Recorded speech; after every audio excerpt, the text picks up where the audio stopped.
Uncle, എനിക്ക് ഇവിടെ നിന്നിട്ട് പേടിയാവുന്നു. എനിക്ക് വീട്ടിൽ പോണം അങ്കിൾ. പൊയ്ക്കോ.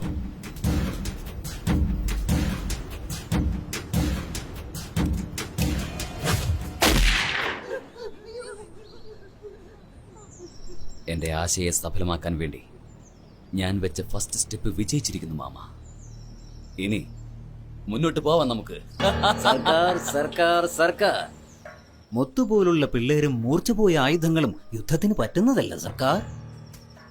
മൂർച്ച വെപ്പിക്കണം, അവസരം നോക്കി പ്രയോഗിക്കണം. സമയം നല്ലതല്ലാത്തതിന് ക്ലോക്ക് തിരിച്ചു വെച്ചത് കൊണ്ടായില്ല. ഞാനേ നിന്റെ സഹോദരന്റെ ആശയത്തിന്റെ രൂപകൽപ്പന എന്റേത്, സാരഥ്യം നിന്റേത്. ഈ പിള്ളേരെ അതിരുകവിഞ്ഞ് ശിക്ഷിച്ചാലും ശരി, നമ്മുടെ കാര്യം നടന്നിരിക്കണം. എനിക്ക് വിട്ടേരമാണ്. എന്നെ ഏൽപ്പിച്ച ജോലി ഞാൻ ചെയ്തിരിക്കും. അതാണ്.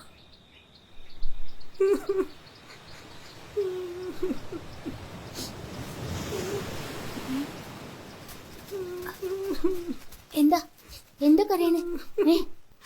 അമ്മയുടെ അച്ഛന്റെ ഓർമ്മ വന്നു. എന്നാ ചുണക്ക്? അവനുക്ക് അപ്പ അമ്മ ஞாபகம் வந்துச்சு. सिर्फ तुमको नहीं, हमको भी मम्मी पापा याद आता है. നമ്മളെല്ലാവരും കൂടി വിചാരിച്ചാ നമുക്ക് വേഗം ഇവിടുന്ന് രക്ഷപ്പെടാൻ സാധിക്കും. ഇല്ലടാ, വീട്ടിൽ പോണെന്ന് പറഞ്ഞുകൊണ്ടാണ് ഒരു കൊച്ചിനെ അവര് കൊന്നു കളഞ്ഞത്. നമ്മളെല്ലാരും ഇവിടുന്ന് രക്ഷപ്പെടണം എന്ന് പറഞ്ഞാലേ അവര് നമ്മളെല്ലാവരും വെടിവെച്ചു പോലും.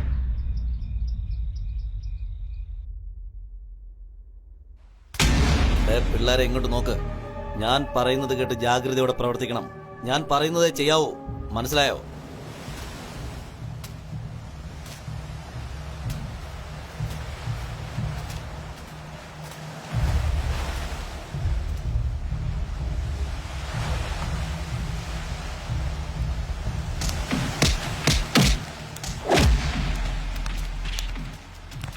എന്താടാ? അവന്റെ കാല് തട്ടിയതാ.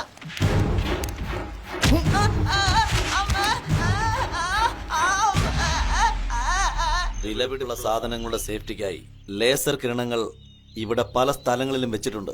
അത് നമ്മുടെ ശരീരത്തിന്റെ ഏതെങ്കിലും ഒരു ഭാഗത്ത് പതിച്ചാൽ അവിടെ നിർജീവമായി പോകും. ഇതിൽ തൊടാതെ തന്നെ അപ്പുറത്തേക്ക് എങ്ങനെ പോകാമെന്ന് ഞാൻ പഠിപ്പിച്ചു തരാം നിങ്ങൾക്ക്. ദ്രോണ, നീ പോയവിടെ മുട്ടുകുത്തിയിരിക്കെ.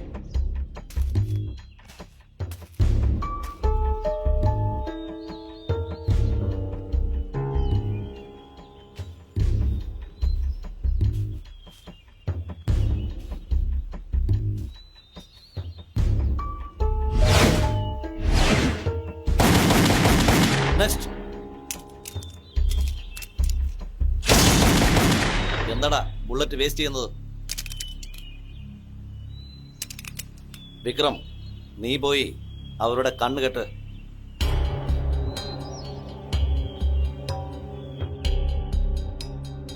ഇനി ഷൂട്ട് ചെയ്യ. ഷൂട്ട് ചെയ്യാൻ.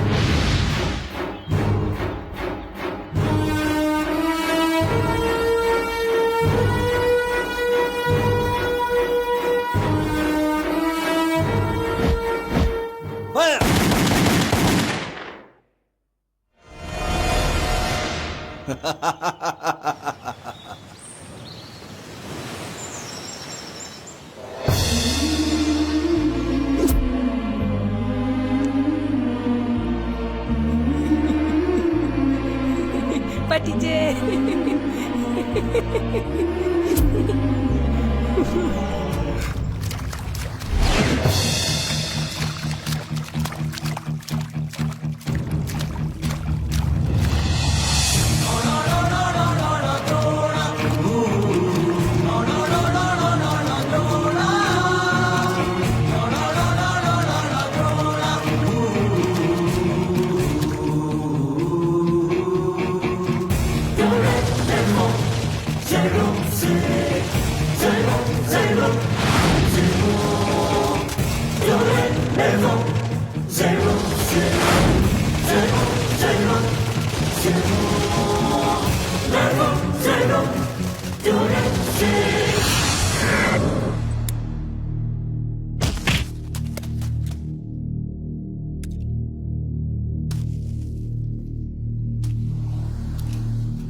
Come on, do it!